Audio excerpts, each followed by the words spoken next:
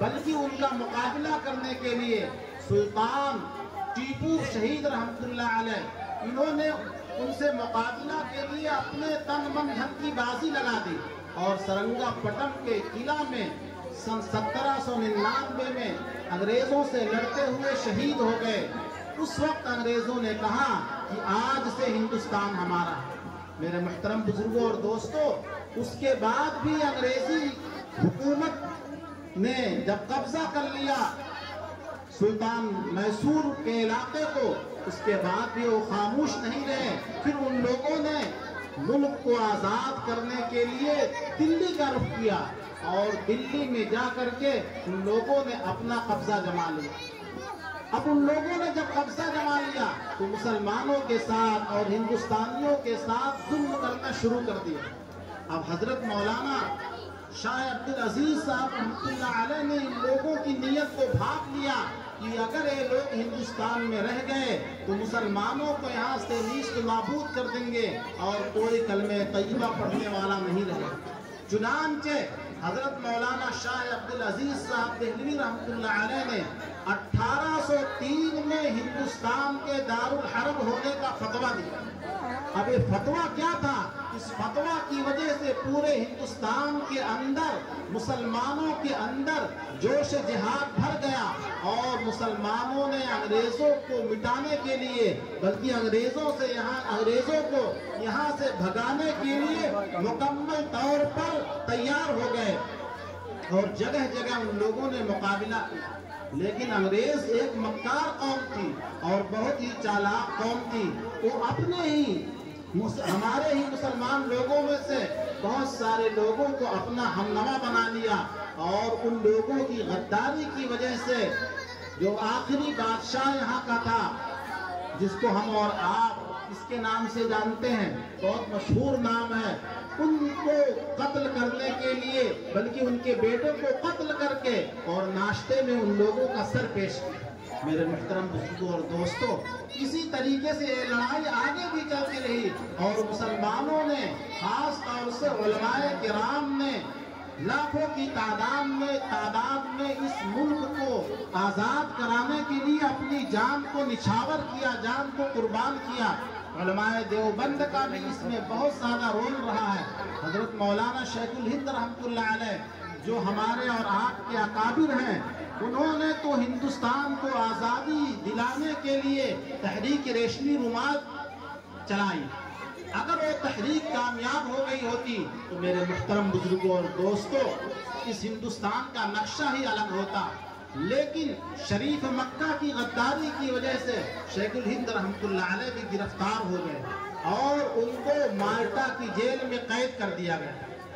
اور ان لوگوں نے شیخ الہند رحمۃ اللہ علیہ کو اتنا زیادہ ستایا کہ ان کے پشت کو داغ دیا کرتے تھے اور کہتے تھے کہ شیخ الہند تم یہ کہہ دو کہ ہندوستان میں انگریزوں سے لڑنا جائز نہیں ہے، ہم ابھی آپ کو آزاد کر دیں گے۔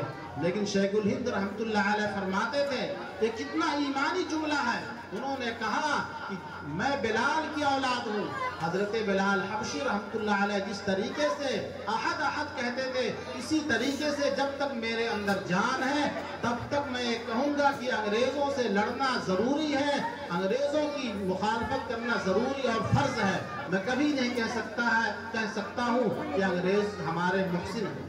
تو میرے محترم بزرگوں اور دوستوں، یہ لڑائی ہی نہیں ختم ہوئی بلکہ حضرت شیخ الہند رحمۃ اللہ علیہ کے بہت ہی مانے جانے شاگرد رشید مولانا حسین احمد مدنی رحمۃ اللہ علیہ، انہوں نے پھر اس تحریک کو آگے بڑھایا یہاں تک کہ 1947 میں ہمارا یہ ملک آزاد ہوا۔ ہم اور آپ اب اس ملک میں آزادی کے ساتھ رہتے ہیں، اگرچہ یہاں کے فرقہ پرست طاقتیں مسلمانوں کو ستانے میں کوئی کسر نہیں باقی رکھے۔ حالانکہ یہاں کا ایک دستور ہے، جو دستور بنا تھا اس میں 13 دفعہ نمبر 13 یعنی دفعہ نمبر 30 ہے، جس میں ہر انسان کو، ہر قوم کو، ہر ایک مذہب کے ماننے والوں کو آزادی حاصل ہے کہ وہ اپنے مذہب پر مکمل طور پر عمل کر سکے۔ لیکن آج ہم کو اس ہندوستان میں مسلم پرسنل لا کے اندر مداخلت کرنے کی کوشش کی جا رہی ہے۔ کبھی تو 3 طلاق کو لے کر کے، ابھی تو حال ہی میں وقف بل لا کر کے مسلمانوں کے دلوں کو جلایا ہے، اور ان لوگوں نے کوشش کی ہے کہ وقف بل کو پیش کر کے ہم مسلمانوں کی وقف کی جو املاک ہے اس کو اپنے قبضہ میں کر لیں۔ لیکن میرے محترم بزرگوں اور دوستوں، جب تک ہمارے جان کے اندر جان ہے تب تک ہم اس ملک کے اندر پوری اسلامی شعار کے ساتھ زندہ رہنے کی کوشش کریں گے۔ میرے محترم بزرگوں اور دوستوں، آپ حضرات صبح ہی سے سنتے رہے ہیں کہ ملک کس طریقے سے آزاد ہوا، اور اس کی آزادی میں مسلمانوں نے کتنی قربانیاں دی ہیں۔ علماء صادق پور کے بارے میں آتا ہے کہ علماء صادق پور نے جب ان کی مخالفت کی تو پورا کا پورا گاؤں جلا دیا، اور پورے کے پورے گاؤں کو جلانے کے بعد اس پر حل چلوا دیا۔ اور حل کس کا چلوایا؟ گدھے کا حل چلوایا، تاکہ یہ لوگ اور ذلیل ہو جائیں۔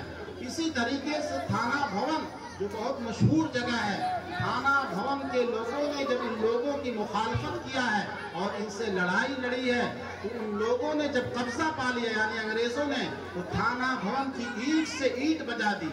وہاں جو چھوٹے بچے اور عورتیں رہ گئی تھی، اسی طریقے سے جو معذور تھے، جو بوڑھے تھے، ان تک کو نہیں بخشا گیا، اور ان تمام لوگوں کو تہہ تیغ کر دیا۔ اسی طریقے سے میرے محترم بزرگوں اور دوستوں، شاملی کے میدان میں حضرت مولانا قاسم نانوتوی رحمۃ اللہ علیہ، حضرت مولانا رشید احمد گنگوہی رحمۃ اللہ علیہ، حضرت حافظ زمین شہید رحمۃ اللہ علیہ، اسی طریقے سے حاجی امداد اللہ مقادر مکی رحمۃ اللہ علیہ، ان سب لوگوں نے مل کر کے انگریزوں کا مقابلہ کیا، اور اسی لڑائی میں حضرت زامی شہید رحمۃ اللہ علیہ شہید ہو گئے۔ حضرت مولانا قاسم نانوتوی رحمۃ اللہ علیہ کو گولی لگی، وہ زخمی ہو گئے۔ حضرت مولانا رشید احمد گنگوہی رحمۃ اللہ علیہ جو ہمارے سربراہ ہیں، ان کو قید کی سزا سنائی گئی، 6 مہینے تک وہ جیل میں رہے۔ میرے محترم بزرگوں اور دوستوں، اس کے علاوہ ہندوستان کے جو راجدھانی ہے دلی میں مسلمانوں کے ساتھ اتنا ظلم کیا گیا کہ سن 1857 میں 29,000 لوگوں کو انگریزوں نے قتل کیا، جس میں سے 24,000 مسلمان تھے اور 5,000 غیر مسلم یعنی ہندو تھے۔ سب سے پہلے 1857 میں ہندو اور مسلمانوں نے مل کر کے لڑائی لڑی ہے۔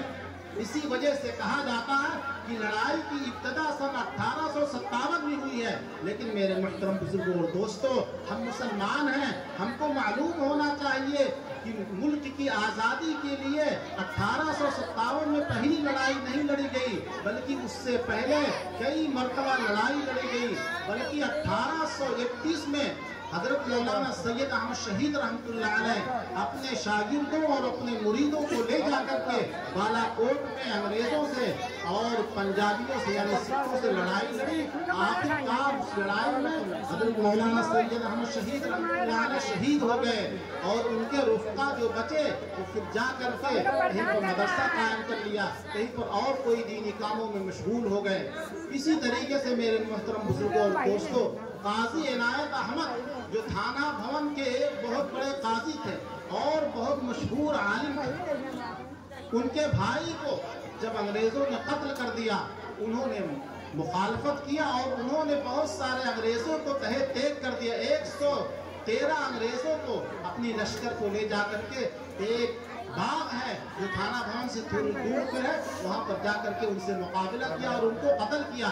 لیکن اس کی پاداش میں انگریزوں نے ان کے پورے لشکر کو اور ان کے خاندان کو ختم کر دیا، صرف اور صرف یہی باقی رہے جو حیدرآباد میں جا کر کے سکونت اختیار کی۔ تو میرے محترم بزرگوں اور دوستوں، ہم مسلمان ہیں، ہمارا یہ عقیدہ ہونا چاہیے کہ ہندوستان میں ہم جب تک رہیں گے تب تک باعزت شہری بن کے رہیں گے، امن و امان کے ساتھ رہیں گے۔